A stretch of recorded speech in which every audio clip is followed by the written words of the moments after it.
विपक्ष द्वारा उठाई जाती है कि हमने अपनी गारंटियों को पूरा नहीं किया। इस बात पे मुख्यमंत्री जी ने भी, नेता जो हमारे उप मुख्यमंत्री है और हमारी पार्टी की अध्यक्षा है और सभी वरिष्ठ नेताओं ने कैटेगोरिकली समय समय पे इस चीज का तथ्यों के साथ खंडन किया है। पिछले 2 दिन पहले हमारे इंचार्ज राजीव शुक्ला जी भी शिमला में आए थे, यही उन्होंने प्रेस वार्ता करी और उन्होंने बड़े स्पष्ट शब्दों में ये बात कही है कि we stand committed to deliver all the guarantees that we have committed in the Vidhan Sabha elections. उसमें जो सबसे नंबर 1 पे थी ओल्ड पेंशन स्कीम, उसकी बहाली प्रदेश के अंदर करवा जा चुकी है। स्टैंडर्ड ऑपरेटिंग प्रोसीजर्स जो है वो सरकार द्वारा बनाए जा रहे हैं और जो हमारा शेयर केंद्र सरकार को जाता है उसको भी प्रदेश सरकार ने बंद कर दिया है और ये पूर्ण रूप से साफ है कि हम इसको प्रदेश के अंदर इम्प्लीमेंट कर रहे हैं। और साथ ही साथ जो 1500 रुपए पेंशन महिलाओं को देने की बात है, उसमें भी हमने इस वित्तीय वर्ष में शुरुआती तौर पर चरणबद्ध तरीके से मुख्यमंत्री जी ने इसको लागू करने की बात कही है। इसमें भी 2.5 लाख महिलाओं को ये पेंशन जो है प्रदेश के अंदर शुरू करवा दी गई है और आने वाले समय में इसको प्रदेश के और महिलाओं को भी दिया जाएगा और भी जो हमारी गारंटीज है उसको भी हम पूरा कर रहे हैं। अभी जो हमारा मेन फोकस है वो हमारे जो नगर निगम के चुनाव है उसके ऊपर है और मैं समझता हूं कि नेता प्रतिपक्ष और पूर्व मुख्यमंत्री जी और जो अभी नए अध्यक्ष बने हैं भाजपा के कुछ ही दिन पहले, वो तथ्यहीन और बेबुनियाद बातें जो है वो प्रदेश के और खास करके शिमला शहर के मतदाताओं को लुभाने के लिए कर रहे हैं। कभी कहते हैं कि हम 50,000 लीटर पानी मुफ्त देंगे, कभी और कोई बातें की जा रही है, ना उनके पास इसके लिए कोई बजटरी प्रोविजन है, कहां से ये पैसा आएगा उसके बारे में कोई बात नहीं हो रही है। प्रदेश में कांग्रेस पार्टी की सरकार है और जैसा मुख्यमंत्री जी ने कहा कि ये केवल लोगों को लुभाने के लिए इस तरीके की बातें हो रही है, मगर इसमें सत्यता धरातल पे बिल्कुल भी नहीं है। स्मार्ट सिटी की दुहाई दी जा रही है, आपने खुद देखा, हम लगातार पिछले कई दिनों से हम सब शिमला शहर के चप्पे चप्पे में जा रहे हैं। केवल मात्र डंगे कई जगहों पे घाट रोड पे लगाए गए और कई जगहों पे जो आपके वॉक ओवर ब्रिज लगाए गए उसमें भी खास करके संजौली एरिया में जो ट्रस आयरन, उसमें कास्ट आयरन लगाया गया, इतना हैवी मटेरियल का लगाया हुआ है जिससे 10 और ब्रिज उस मटेरियल से बनाए जा सकते थे। वही आपका जो कवर्ड पाथ आईजीएमसी से लेकर संजौली तक बनाया गया है, उसमें भी wasteful expenditure of public money resources जिस तरीके से करवाया गया है वो बहुत दुर्भाग्यपूर्ण है। एंड वी स्टैंड कमिटेड, जब हमारी एमसीए बनेगी इसके ऊपर जांच करवाई जाएगी और सरकार इसकी जांच करवाएगी कि इतना जो है आपने दुरुपयोग जो पैसे का किया है और इसमें जिस तरीके से बदल बांट उस जो आपके तत्कालीन मंत्री थे शिमला शहरी के अर्बन डेवलपमेंट मिनिस्टर भारद्वाज जी, उनकी रहनुमाई में हुई है, इसकी बाकायदा जांच होनी चाहिए। हम इसको कोई राजनीतिक प्रतिशोध से या भावना से ये बात नहीं कर रहे, मगर अगर ये क्लेम करते हैं कि स्मार्ट सिटी में इतना पैसा प्रदेश में आया या शिमला शहर में आया, उसका कितना इस्तेमाल कौन से इलाके में हुआ। आपके रिज के ऊपर जो लक्कड़ बाजार साइड का आइस स्केटिंग रिंग का जो डंगा पिछले 4 सालों से वो काम उनसे पूरा नहीं हो रहा। पहले कहा कि उसमें हम स्मार्ट सिटी का पैसा लगाएंगे, 3 बारी उसकी डीपीआर बनी, फिर विड्रॉ हुई, फिर से बनी, अभी तक उसका कार्य जो है वो बहुत धीमी गति से चला हुआ है। अब हमने उस पर अपना पूरी मजबूती से उसको आगे बढ़ाने का कार्य किया है, मगर जितना होना चाहिए था वो नहीं हो पा रहा है। और सबसे बड़ी बात है कि प्रदेश में शिमला शहर को डीकंजेस्ट करने के लिए, जैसा उप मुख्यमंत्री जी ने भी अभी 4 दिन पहले अपने अभिभाषण में कहा कि 1560 करोड़ रुपए का रोपवे प्रोजेक्ट शिमला शहर के लिए जो है वो स्वीकृत करवाया जा रहा है। अभी हाल ही में वो जो हमारे रोड सर्विस ट्रांसपोर्ट मिनिस्टर है नितिन गडकरी जी, उनसे भी मिले हैं और उनसे भी ये निवेदन किया है कि जल्द इस पैसे को शिमला शहर में को डीकंजेस्ट करने के लिए ये रोपवे की स्वीकृति दिलवाई जाए, ताकि इसका कार्य जो है वो शिमला शहर के अंदर जल्द से जल्द शुरू करवाया जा सके। और सबसे जो बड़ी समस्या पीने की पानी की है, इसको आप जानते हैं कि जो मेरा निर्वाचन क्षेत्र है शिमला ग्रामीण, वहां के जो हमारा सतलुज नदी है, वहां से ये वर्ल्ड बैंक फंडेड प्रोजेक्ट जो बड़े धीमी गति से चला हुआ था, हालांकि इसको कंसीव कांग्रेस पार्टी की सरकार में तत्कालीन वीरभद्र सिंह सरकार के समय में करवाया गया था और इसका सारा काम पूरा हो चुका है। इसमें फर्स्ट 2 स्टेजेस पे इसका कार्य, जहाँ से ये पानी नीचे ग्राम पंचायत शकरोड़ी है वहां से उठकर जो है गहनी से होते हुए ये शिमला में आपको ऑगमेंटेशन के लिए होगा, इसका कार्य भी अगले साल भर के अंदर कंप्लीट हो जाएगा। एक बहुत बड़ी अचीवमेंट हमको जो है वो पीने की पानी की इलाके में होगी, जिससे हमको खास करके गर्मियों के महीने में जो हाहाकार पानी का मचता है उससे शिमला शहर के लोगों को और जो टूरिस्ट सीजन में जो फ्लक्स होता है उसकी वजह से भी एक बड़ा रिलीफ जो है वो शिमला शहर के लोगों को इससे मिलेगा। इसके साथ साथ मैं आपको ये भी विश्वास दिलाना चाहता हूं और मैं आपको ये बात बड़ी मजबूती के साथ जो है वो कह सकता हूं, ये हमारे शासनकाल के दौरान भाजपा ने शिमला नगर चुनाव से हार के डर से मारे इसे जो है वो टालने का पूरा प्रयास अपने समय में किया।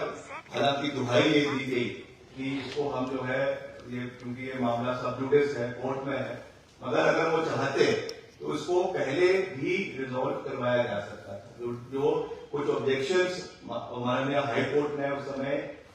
डिमार्केशन के ऊपर, आपकी डिलिमिटेशन के ऊपर जो रेस किए थे या जो नए वार्ड्स बने थे, अगर उनकी इंटेंशन सही होती तो उस समय भी उन ऑब्जेक्शंस को क्लियर करवाकर फिर से ये चुनाव जो है वो विधानसभा चुनावों के पहले करवाए जा सकते थे। बिकॉज पर उनको डर था कि अगर उन चुनावों में उनकी हार होती है तो निश्चित तौर से विधानसभा चुनावों में उनकी हार होना सुनिश्चित है, मगर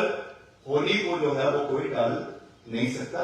और प्रदेश की जनता ने स्पष्ट संदेश दिया है कि हमने हिमाचल प्रदेश में कांग्रेस पार्टी की सरकार बनाई है और उसके तुरंत बाद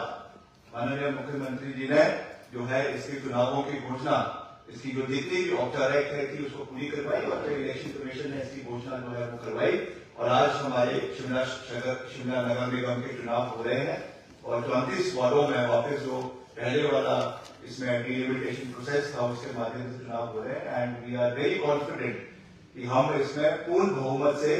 2/3 से इन नगर निगम के चुनावों को जीतेंगे और असली डबल इंजन की सरकार जो भाजपा कहती रहती थी कि हम डबल इंजन की सरकार पे काम कर रहे हैं, मगर हम सही मायने से प्रदेश सरकार और नगर निगम मिलकर यहाँ की जो समस्याएं हैं, चाहे पार्किंग रिलेटेड है, हमने अपने मैनिफेस्टो में कहा है कि हम सामुदायिक भवन जो है जोन वाइज बनाएंगे, वेलनेस सेंटर्स बुजुर्गों के लिए और फिटनेस सेंटर्स युवाओं के लिए बनाए जाएंगे। उसका डिटेल पूरा हमने मैनिफेस्टो में दिया है। We stand committed to develop these in different parts of the de addiction centre युवाओं के लिए बनाने की बात जो हमने अपनी मैनिफेस्टो में कही है उसको भी हमने आने वाले समय में जैसे ही हमारी नगर निगम बनती है उसको भी हम प्रदेश के अंदर विश्वास दिलाना चाहता हूँ। आरोप के माध्यम से शिमला शहर के लोगों से अपील भी करना चाहता हूँ कि अभी भी अगर कुछ ऐसे लोग हैं जो थोड़ा कंफ्यूजन में है, उनसे भी मेरा ये विनम्र अपील रहेगी कि शिमला शहर में जिस तरीके से क्लियर मैंडेट हिमाचल प्रदेश में कांग्रेस पार्टी को दिया है उसी तरह से आप शिमला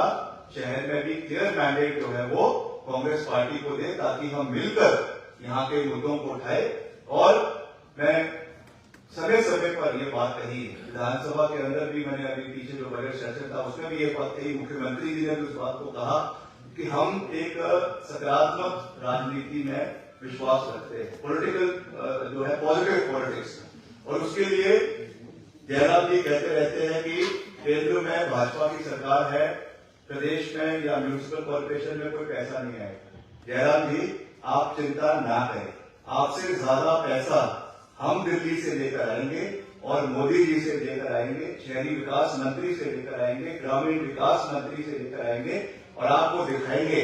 कि विकास कैसे होता है, कैसे पैसा लाया जाता है। केवल विधानसभा में बड़ी बड़ी बातें करते हैं, डबल इंजन की बातें कर विकास नहीं होता है। उसके लिए कमिटमेंट चाहिए होती है, उसके लिए एक पॉजिटिव तरीके से अपनी डेवलपमेंटल एजेंडे को पेश करने की एक जो ज़ील कांग्रेस पार्टी की सरकार में है, मुख्यमंत्री जी में है, हम सब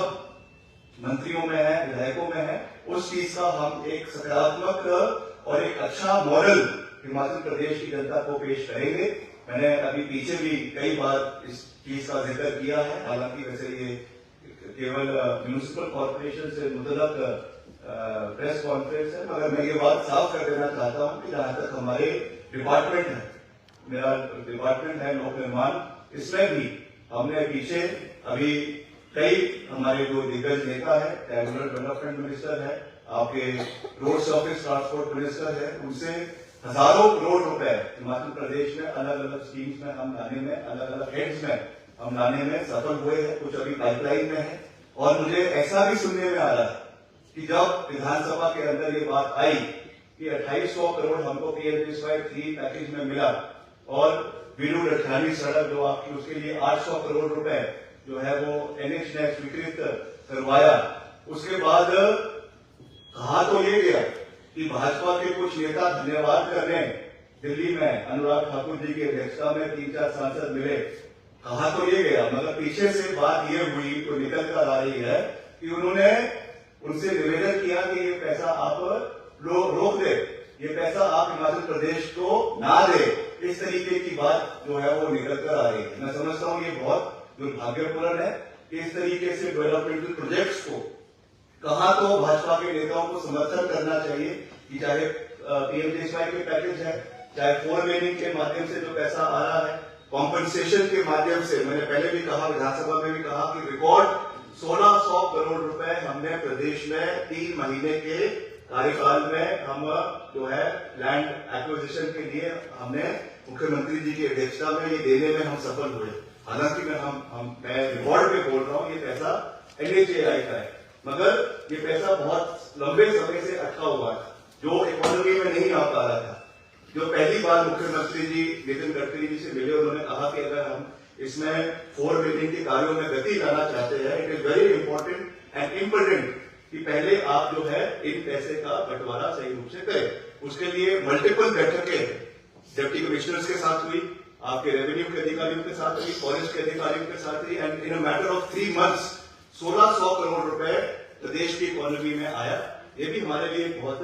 अच्छी बात है, बहुत बड़ी बात है। इससे प्रदेश की इकोनॉमी को रिवाइवल होने में बहुत सहयोग मिलेगा। और वैसे ही मैंने कहा 4 लेनिंग के माध्यम से कार्य चला हुआ है, PM-SY के माध्यम से कार्य चला हुआ है। नाबार्ड की पहली किस्त जो है वो अभी इस साल की, इस वित्तीय वर्ष की 102 करोड़ रुपए, उसमें हमको करीबन 25 नाबार्ड की सड़कों के लिए अभी स्वीकृत हुआ है। अभी 10 सड़कें या 15 सड़कें और अगले 1 आधे महीने के अंदर आने वाली है, उसके लिए भी हम पूरी तरीके से कार्यरत हैं। और उसपे भी हम प्रयास कर रहे हैं कि जितने भी इसमें टेंडर्स लगाए जाएंगे, चाहे वो PM-SY में लगेंगे, नाबार्ड में लगेंगे, मैंने डिपार्टमेंट को बिल्कुल साफ शब्दों में कह दिया है कि इसमें हमको ग्लोबल टेंडर्स लगाने हैं। इसमें हम राष्ट्रीय स्तर के और अंतर्राष्ट्रीय स्तर के, जैसे आपके national highway authority of India द्वारा पैकेजेस बनाए जाते हैं, बड़े स्तर पर 200, 250, 300 किलोमीटर के पैकेज बनाकर करवाए जाते हैं, ताकि अच्छी मशीनरीज आए, क्वालिटी वर्क हो, समय पर कार्य हो। क्योंकि होता क्या है, हम काम शुरू कर देते हैं, because of delay of work, एक्सकेलेशन of prices की वजह से जो चीज 100 रुपए में बननी है वो 1000 रुपए में बनकर तैयार होती है। इस चीज को हम बिल्कुल भी बर्दाश्त नहीं करेंगे। We want timely execution of work, quality of work should be maintain, ताकि प्रदेश की जो GDP है, प्रदेश की जो गति है, उसको हम रुकने ना दें। तो ये